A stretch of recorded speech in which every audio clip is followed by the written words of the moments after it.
The slowest person in the group. I'm 69 years old, so I'm worried about that a little bit. I know I will be. I'm gonna be the slowest person in the group. I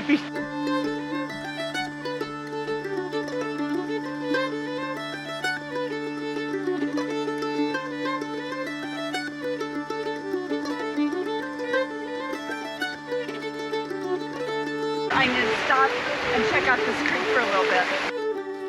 Okay, I was the slowest one. I should have been doing this, all my life. Just do it. It's a lot of fun.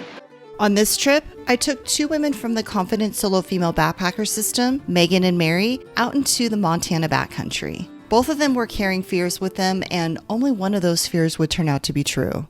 I'm Megan. I'm from Kalispell, Montana. Megan had backpacked before, but not as an adult. My name is Mary Whitney. I'm from Mason City, Illinois. Mary had backpacked before too, but this trip would also be her longest hike she'd done in more than 3 decades.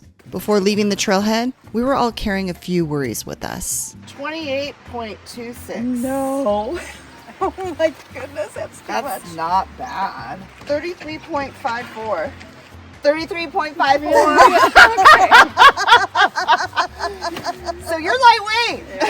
Really, I guess I'm a little nervous that it's going to be harder than I think it's going to be. A successful trip for me looks like just feeling ready and more confident to go out alone because I have plans to do so. And yeah, if I sleep well through the night here, that will definitely be a confidence boost going forward.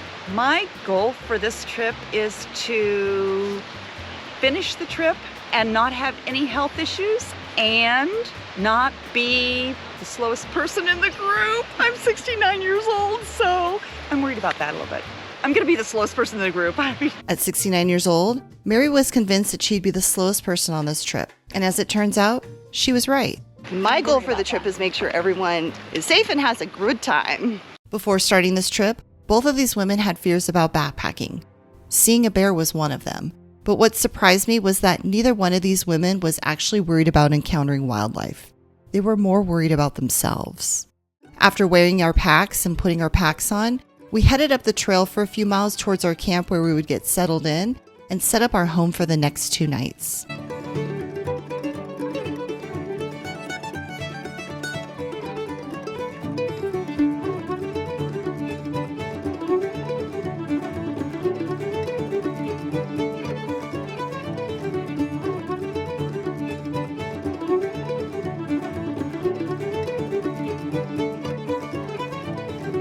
I'm getting ready to move in.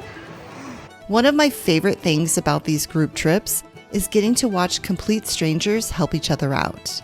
Within a few hours of starting our trip, Megan and Mary were already helping each other with getting their tent set up, completing camp chores, and having lunch together. Something a lot of beginner backpackers don't realize is that you don't have to know everything before you start backpacking. You don't have to have it all figured out.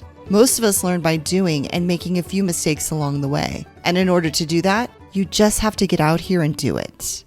I'm excited about hiking in bear country. I'm kind of glad I'm not doing it by myself right now, but I want to see a bear from far away. I do. Be careful what you ask for. I know, right? I'm hoping for that. Megan's hoping for it too. We're hoping for it. As it turns out, Mary got her wish. Not once, but twice.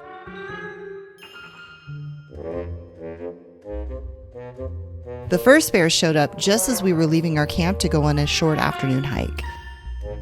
Then a second bear showed up just as we were finishing our dinner later that evening. Needless to say, it made for a pretty memorable first day of the trip.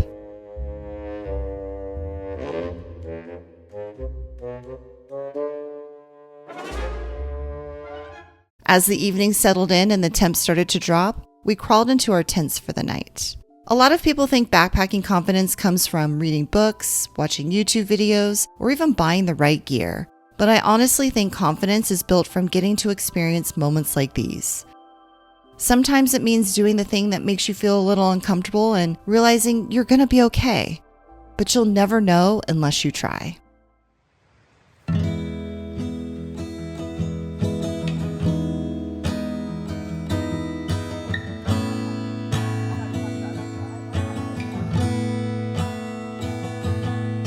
After enjoying a leisurely breakfast and camp together, we were off for our big challenge for the day, a 10-mile round-trip day hike up to Franklin Bridge and back. For Mary, this would be the longest hike she'd complete in over 30 years.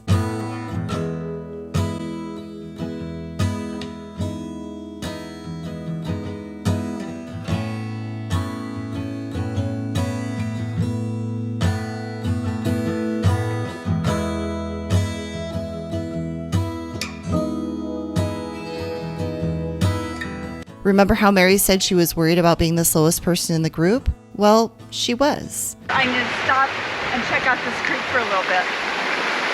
So beautiful. So beautiful. The thing Mary feared the most never happened. Mary was afraid she'd hold everyone back. And the funny thing is, she really was the slowest person on the trip, but nobody cared.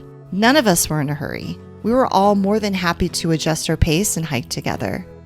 Along the way, we really got to enjoy our hike out here today.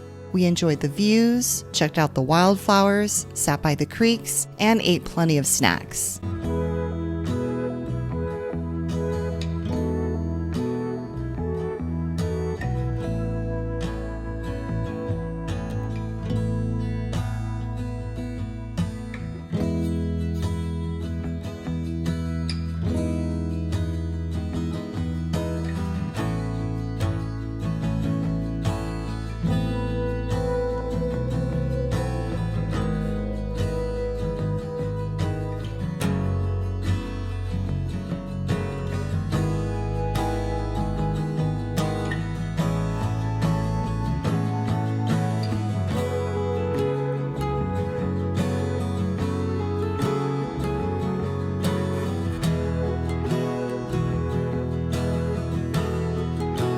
By the time we got back into camp, it was dinner time.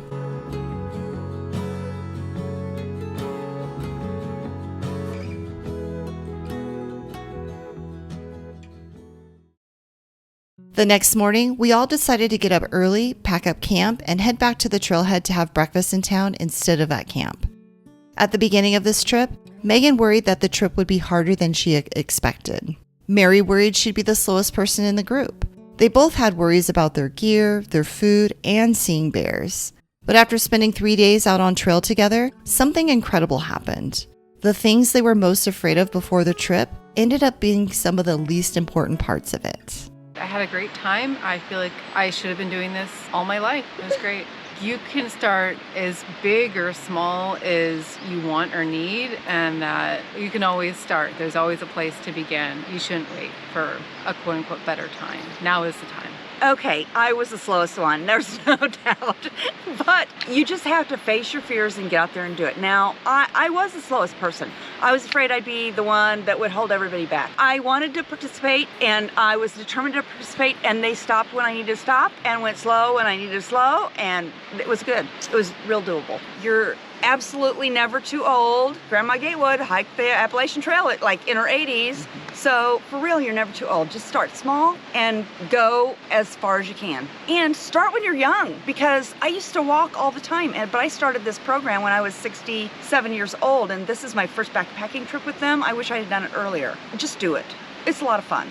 A lot of people believe confidence comes before they do the thing that scares them. That one day they'll wake up and finally feel ready. Ready to backpack, ready to travel, ready to hike alone, ready to take the first step. But that's not how confidence works. Confidence comes after you do the hard thing that scares you. Oh my goodness, you have to do it. If backpacking is something you've always wanted to do but aren't sure how to get started, or need help with taking the first step to getting started, check out my online backpacking program for women, the Confident Solo Female Backpacker System. Enrollment is currently open but will be closing on July 15th. Click the link in the video description below to learn more about this program and how you can join us for future trips like this one. Go through Kathleen's program, and if you've been through it, go on a group trip. This is totally worth going across the country for. It's the best. It's been a great trip. I saw a bear. I mean, I kind of wanted to, but I didn't expect it. So it's just been really great. I didn't pay her to say that, by the way. And Megan's my witness. Remember, confidence doesn't come before you do the thing that scares you. It comes after you do it. Confidence comes from experience, from practice, from facing fears and challenges, from small wins that slowly help change the way you see yourself. Megan discovered she was more ready than she thought. Mary discovered that being the slowest person in the group wasn't a big deal at all. And both of them left with something they didn't have when they first got to the trailhead. And that's proof that they could do it. Thanks for watching, and I'll see you in the next one. Happy trails and keep on trucking.